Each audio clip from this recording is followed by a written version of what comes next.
फिर से स्वागत है मेरे चैनल पर। मैं हूं राज।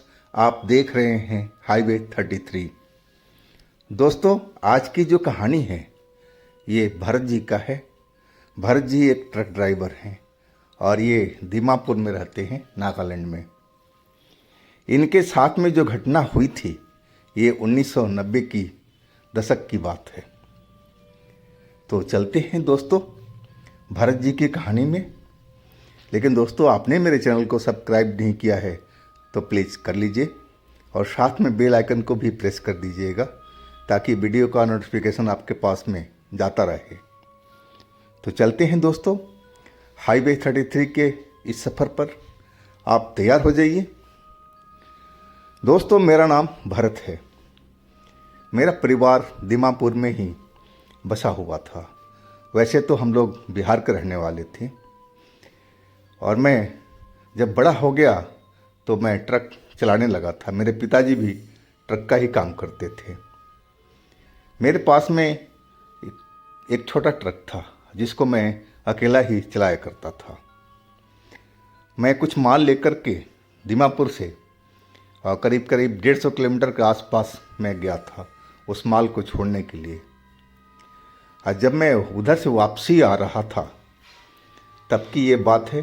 रात का करीब 11 बज चुका था और जंगल वाले एरिया तो होता ही पूरा।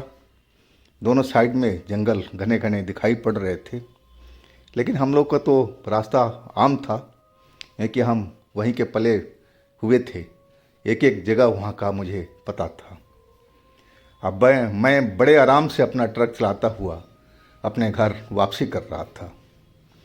उम्मीद थी कि 1.5-2 घंटे में अपने मैं घर पहुँच जाऊँगा और मैं मस्त अपना ट्रक चलाता हुआ चला जा रहा था। और तभी अचानक मेरी ट्रक झटके खा करके और रुक गई। और झटका इतना था जैसे मैंने खुद ब्रेक लगा दिया हो, तगड़ा ब्रेक। और मैं इस झटके के लिए तैयार नहीं था। मैं स्टीयरिंग पर मेरा सर टकरा गया। सर में बहुत तेज दर्द हुई लेकिन मैं संभल गया। संभला तो देखा कि इंजन तो हमारा ट्रक का बंद हो गया था और ट्रक के इंजन से नीचे से धुआं निकलना शुरू हो गया था। काला काला सा धुआं, गाढ़ा गाढ़ा सा, और केबिन में भरने लगा था। मैं समझ नहीं पाया कि आखिर हुआ तो क्या हुआ। मुझे कुछ मिनट तो ये सब समझने में लग गया था। लेकिन धुएं को देख करके मैं चौंक गया था। क्या मेरे ट्रक के इंजन में आग लग गया क्या? और इसीलिए ब्रेक लगा है क्या ये?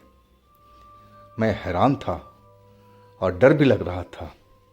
एक तो अंधेरी रात, ऊपर से जंगल में हमारी गाड़ी थी, सुनसान एरिया, सड़क पर ट्रैफिक नाम का कोई चीज़ नहीं, और जंगल में कई तरह के जानवर भी रहते थे। मुझे जानवरों से बहुत डर लगता था। मैं बुरी तरह से डर गया था। और तभी मैं जब सामने देखा, ट्रक के सामने, तो मैं हैरान हो गया था देख करके कि इतना लंबा आदमी तो मैंने अपनी ज़िंदगी में कभी देखा नहीं था। बहुत ही काफ़ी लंबा इंसान था लेकिन काले रंग में, बिल्कुल काला दिखाई पड़ रहा था सर से लेकर पैर तक। और सबसे बड़ी बात थी कि उसके बाल बहुत बड़े बड़े बिखरे हुए थे और किसी वो राक्षस की तरह दिखाई पड़ रहा था। मैं उसको देख करके और दहल गया। ये पता नहीं ये क्या बला है। मुझे तो जंगली जानवरों से बहुत डर लगता था और एक जानवर मेरे सामने में खड़ा था। ये पता नहीं कौन सा जानवर था। लेकिन मुझे ये नहीं पता था कि कोई भूत है या प्रेत है। जब वो पास में आ गया, बिल्कुल ट्रक के हमारे खिड़की के साइड में आ गया, तब मैंने उसको ध्यान से देखा। तब मुझे एहसास हुआ कि ये तो कोई राक्षस नहीं, ये तो कोई भूत प्रेत है। क्योंकि उसकी जो आंखें थी वो एकदम लाल लाल सी चमक रही थी। और मैं एकदम सहम सा गया था। और इधर ट्रक में जो इंजन से धुआं निकल रहा था वो भरना केबिन में शुरू हो चुका था। और वो राक्षस मेरी खिड़की से 2 कदम पीछे खड़ा मेरी तरफ देख रहा था। और जैसे जैसे ट्रक में धुआं भर रहा था मुझे बेचैनी घबराहट होती जा रही थी। अगर मैं बाहर निकलूं तो शैतान मुझे पकड़ ले, और ट्रक में रहूं तो मैं हो सकता कि जो आग पकड़ा है इंजन, मैं ट्रक में ही जल करके मर जाऊं। मैं डर से कांप रहा था, भगवान से प्रार्थना कर रहा था कि भगवान मुझे बचाओ। और तभी वो शैतान जो खिड़की मेरे साइड में खड़ा था 2 कदम पीछे, वह ज़ोर ज़ोर से हंसना शुरू कर दिया था। बहुत ही भारी आवाज़ उसकी थी और उसकी हंसी जंगलों में बहुत दूर दूर तक शायद जा रही थी और रिफ्लेक्ट होकर के दोबारा आ रही थी। जैसे बोला जाए तो इको साउंड में सुनाई पड़ रही थी, और वो आवाज़ और भी खतरनाक लग रही थी। मैं समझ गया कि बेटा भरत, आज तेरी मौत तो निश्चित है। अगर तू खिड़की खोला अब बाहर गया तो ये शैतान तुझे जिंदा नहीं छोड़ेगा, और ट्रक में रहा तो इसी में तू जल करके मर जाएगा, या फिर दम घुट करके धुआं से तेरा अंत हो जाएगा। तेरे दोनों साइड में मौत ही खड़ी है। और मैं अपना इष्ट देव भगवान को याद करने लगा था कि हे प्रभु, मेरी आप रक्षा कीजिए। और मुझे लगा कि मैं बेहोश होता जा रहा हूँ। मेरे के आँखों के आगे अंधेरा छाता जा रहा था, और मुझे एक कड़क आवाज़ सुनाई पड़ी थी कि भाग जाओ यहाँ से। और इसके बाद मुझे कुछ ध्यान नहीं रहा, मैं बेहोश हो चुका था। जब मेरी आँख खुली तो मैं देखा कि मैं अपने ट्रक में तो हूँ नहीं। ये जंगल में एक छोटा सा कुटिया बना हुआ था, और वहाँ पर एक आग जल रही थी, और आग के पास में एक वृद्ध साधु बैठे हुए थे और हाथों में माला लिए वो माला को जप रहे थे और अपनी आंखें बंद किए हुए थे। वो शायद साधना में थे, साधना में लीन थे। मैं ज़मीन पर पड़ा हुआ था। अब मेरे सर में कोई दर्द नहीं था। मेरा दर्द बिल्कुल, जो चोट लगा था सर में, वो बिल्कुल महसूस नहीं हो रहा था। मैं अपने आप को बिल्कुल स्वस्थ पा रहा था। लेकिन जो डर था उस ट्रक में जलने का और उस शैतान का, मुझे वो खौफ आ रहा था। मैं उस चीज़ से बिल्कुल डरा हुआ था। लेकिन सामने साधु को पा कर के मैं बिल्कुल निश्चित हो गया था कि मैं बिल्कुल सुरक्षित जगह पर हूँ। शायद भगवान ने मेरी प्रार्थना सुन लिया है, अब मुझे सही जगह पर पहुँचा दिया है। अब मैं जिंदा बच जाऊँगा, मैं अपने मन में सोचने लगा था। और तभी साधु ने अपने आंखें खोली और वहीं से आवाज़ लगाया, बेटा कैसी है तबीयत तुम्हारी? अब सर का दर्द ठीक है?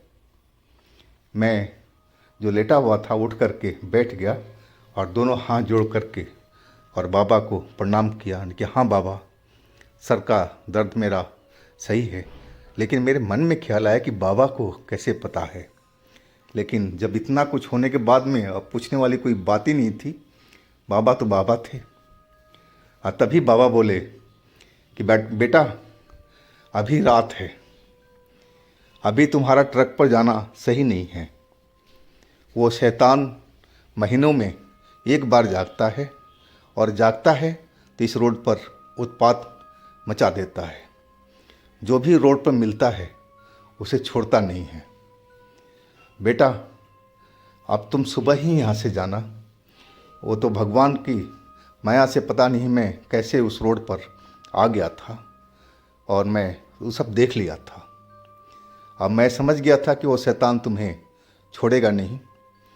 वो उसी की जादू से तुम्हारे ट्रक में वो सब हुआ था, जो धुआं निकल रहा था, तुम्हारा ट्रक को उसी ने रोका था। वो ऐसा ही करता है।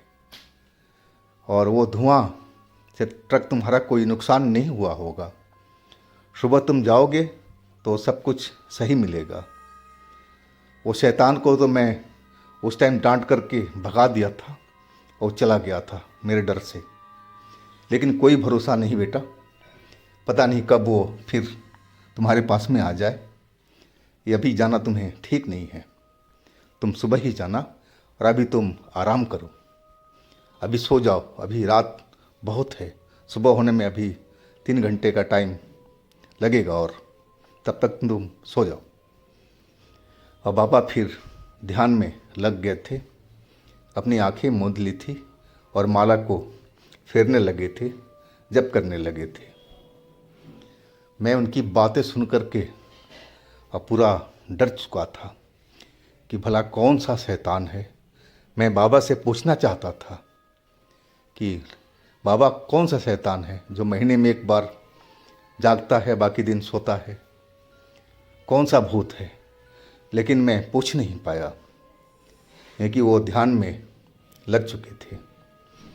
मैंने सोचा चलो जब सुबह हम उठेंगे तो बाबा से सारी बात पूरी डिटेल में पूछूंगा, अभी सोना ही बेहतर है। और मुझे अचानक गहरी नींद आ गई थी, मैं सो गया था।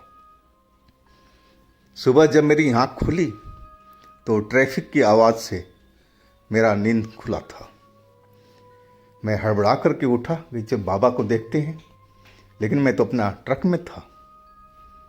मैं अपना ट्रक में अपनी सीट पर बैठा हुआ था, स्टीयरिंग पर सर टिकाए हुए, और सामने ट्रैफिक स्टार्ट हो चुका था, सुबह हो चुकी थी, लालिमा सूरज की हर जगह फैली दिखाई पड़ रही थी, चिड़िया चहचहा रही थी।